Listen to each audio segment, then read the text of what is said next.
ခင်မလာလေးကိုဖြစ်ခဲ့တာမို့လို့ဒါကြောင့်လက်နိုင်မှုတော်ကြီးချေနာ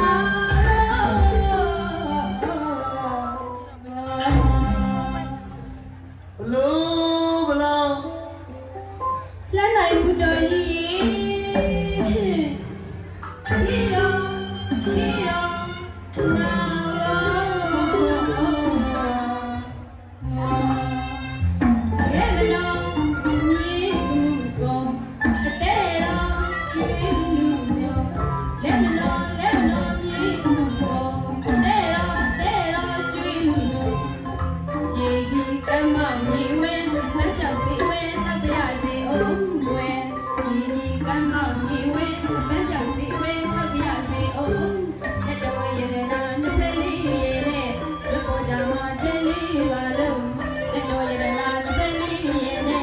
ပေါ်ကြမှာတလေးပါလို့ဒီဘက်နဲ့အိမ်ကဒီဝဲ